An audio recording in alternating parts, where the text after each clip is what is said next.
Hi guys, it's John from Android Addicts, and this is a battery drain comparison test between the S22 Ultra and the S23 Ultra.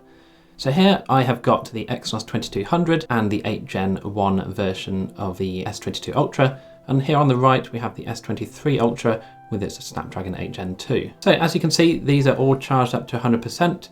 We have a floating battery widget along with the temperature widget here on all three. So we can see the current starting temperature, 29, 30 and 26. So already the S22 is proving to be a bit warmer than the S23. I've got all the brightnesses set to 80%. As you can see, the displays are all set to 1440p with a 10-minute timeout. So what we're going to do is run through various tests to get these batteries down to zero and see exactly which one lasts the longest. So we can see here the Exynos 2200 is on Android One UI 5.1 along with the S23 Ultra here, but the Snapdragon 8 Gen 1 is still on 5.0. This is because, as you can see, there is no current update. So what we're going to do is start off with a 30-minute 4K recording here in the camera app. We're then going to edit that and see how long it takes to process. We'll then move on to a phone call test. Then we'll then test the various different apps here and then move on to the gaming test and see how these batteries can last. Now, don't forget that these two phones have been out for a year, so they've had a bit of wear and tear on them already. This is brand new out of the box pretty much, so it'll be interesting to see how they compare. But without any further ado, I'm going to start the timer now,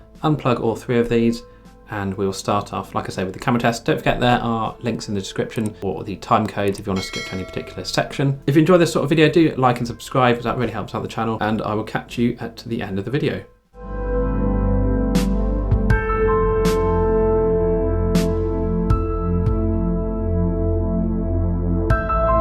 Okay, so 30 minutes of video recording here, and we're down to 88% on both of the S22 Ultras, and we're still at 92% on the S23 Ultra. So that's a loss of 12% here on both the S22s, and just 8% on the S23. So now what we're going to do is we're going to edit this video and just compare the sort of rendering speeds and times, just for a bit of fun.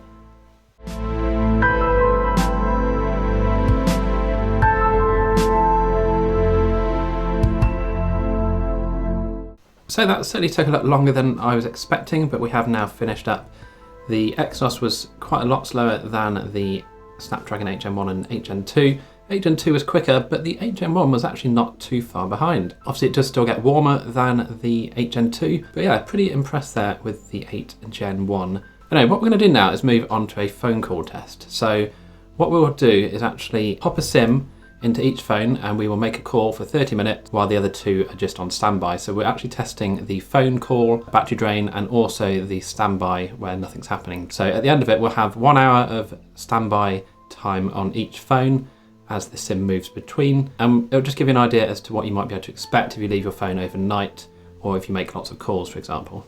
Okay, so we've just kicked it off now, and we can see that we are on H+. So hopefully it'll just be the same on the others to try and make this as fair a test as possible. But yeah, we'll leave this running for half an hour, and I'll let the screen go off because obviously during a phone call, normally the screen is off anyway because it's up to your ear. So we'll leave that to go off when it wants to, and yeah, we'll come back after this set of tests and see how they do.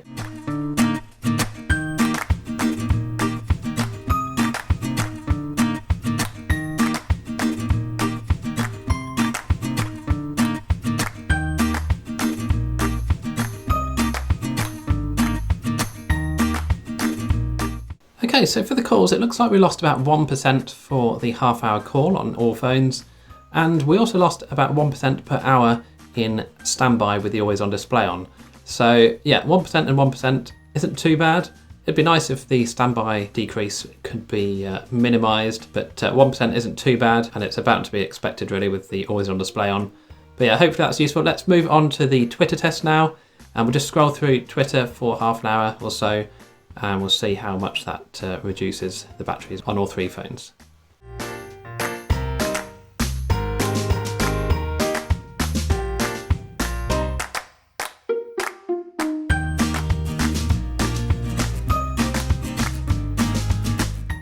So that was half an hour of Twitter, and we lost 4% on each phone, so nothing really too exciting to talk about there. So let's just do half an hour of TikTok now, and we'll see how they all fare after that.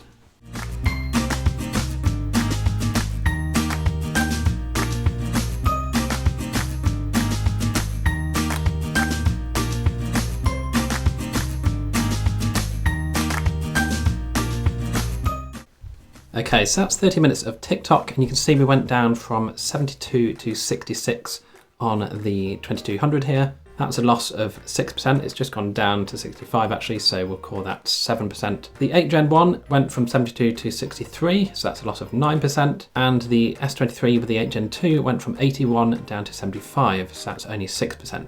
So yeah, definitely more efficient so far on the S23. Obviously we can see 75% remaining as well. It's doing pretty well, still keeping cool as well, 30 degrees versus 34 versus 31. So the 8 Gen 1 is still a pretty hot chip. But let's move on to the next test, which is going to be scrolling through Reddit for half an hour.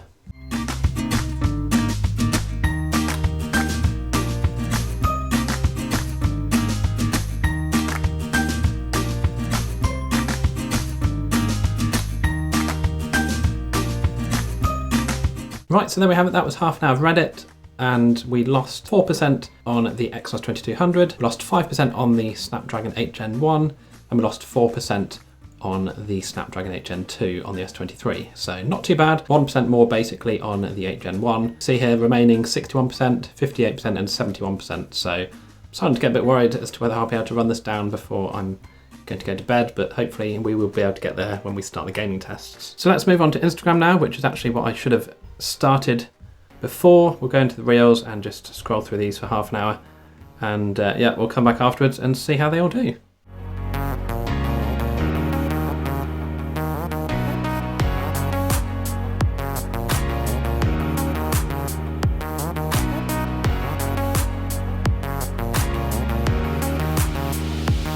Okay, so that was the Instagram test, so half an hour of Instagram, and we went down from 61 to 54, so that's a drop of about 7% on the 2200.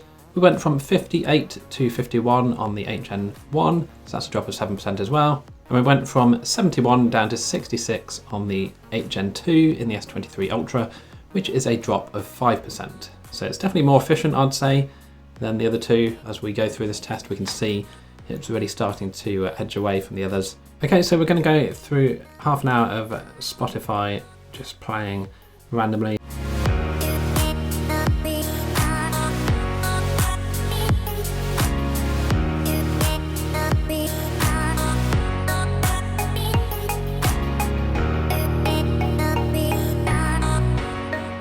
Okay, so the Spotify test is finished, and after half an hour they each lost 2% each. So again, no big differences there. So we'll just move on straight to the next part of the test, which is YouTube. So I'm just going to put on a playlist and leave that to run for half an hour.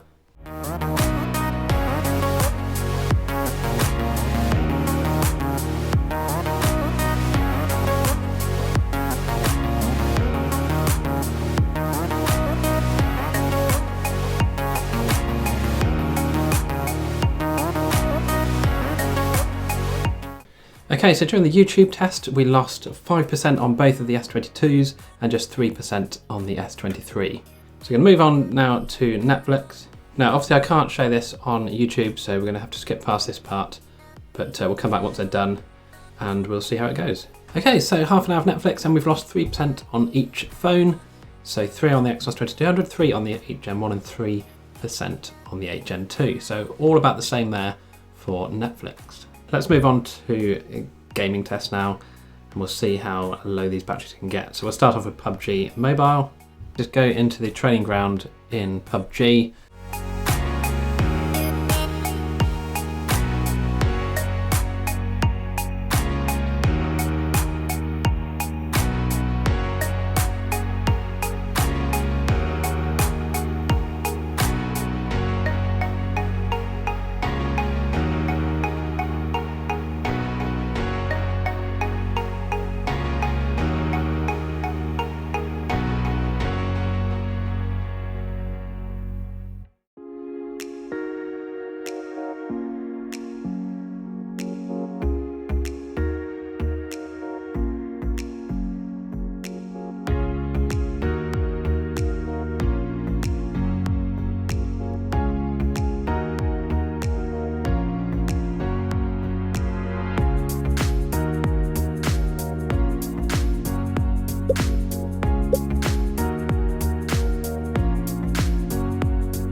Okay, so there we have it. Finally, the S23 has run out of battery as well, and the final scores, or the final times at least, are 8 hours and 13 minutes for the Exynos 2200, 8 hours and 15 minutes for the Snapdragon 8 Gen 1 in the S22s, and of course 11 hours and 5 minutes for the S23 Ultra.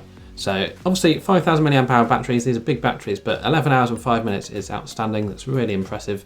I was starting to worry I wasn't actually going to be able to get to bed tonight because it was just wouldn't run down. So yeah, that's why I tried to run it down a bit more towards the end. So you could probably get a bit more than that if you didn't push it as far. And don't forget, these tests are testing the battery from start to end. This isn't a typical day's use of your phone, so I'd be surprised if you get 11 hours and 5 minutes over a 24-hour period, if that makes sense. So when you wake up in the morning, you don't suddenly use your phone for 11 hours straight. You'll be going on and off throughout the day. But anyway, either way, 11 hours and 5 minutes is really, really good. 8 hours and 13 and 8 and 15 for these two is still good as well. Considering these are both a year old as well, that's not bad. But to have that extra time on the S23 is going to be really fantastic, because I am one of those who loves to have a battery or a phone that doesn't require a charge before the end of the day. So let me know what sort of times you're getting on your phones down below in the comments. I hope this video was useful, and yeah, if it was, please do like and subscribe. That really does help out the channel. And if you've got any questions at all, leave them down below. I'll be doing a camera test next with these phones, so be sure to hit that subscribe button and the bell to be notified when that gets released. So thanks again for watching, and I'll see you in the next video.